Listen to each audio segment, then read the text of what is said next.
ప్రపంచంలోని 40 దేశాలలోని ప్రభుత్వాలు తన ఇష్టం వచ్చినట్టు లేవని, తన సిద్ధాంతాలకు అనుగుణంగా లేవని వాటిని కుప్పకూల్చినటువంటి గనుడు సోరోస్.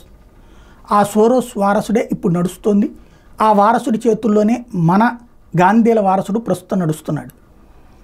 వీళ్ళ గ్రూప్ ఏంటంటే చతురంగ బలాలని నిర్వీర్యం చేయడం, సైన్యంలో చిచ్చు పెట్టడం, ప్రజలలో కులాల పేరుతో, మతాల పేరుతో, వర్గాల పేరుతో వైషమ్యాలు సృష్టించడం, ఆర్థిక సంక్షోభం సృష్టించడం, అలాగే దేశ మూల వనరుల్ని దెబ్బతీయడం. ఇది వీళ్ళ యొక్క నైజం.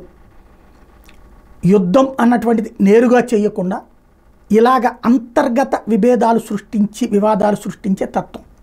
హిండెన్బర్గ్ అనే దాని ద్వారా భారత ఆర్థిక మూల స్తంభాలైనటువంటి పారిశ్రామికవేత్తలు ఇవాళ ప్రపంచ స్థాయికి ఎదుగుతున్నటువంటి వాళ్ళని అందరినీ టార్గెట్ చేస్తున్నారు. అందులో భాగంగా అదానీని ఫస్ట్ టార్గెట్ చేశారు. ఎందుకంటే నెంబర్ 1 కాబట్టి ఆయన్ని నెంబర్ 1 నుంచి దించగలిగారు. ఆ రోజున చాలా రోజుల పాటు స్ట్రగుల్ పడాల్సి వచ్చింది అతను.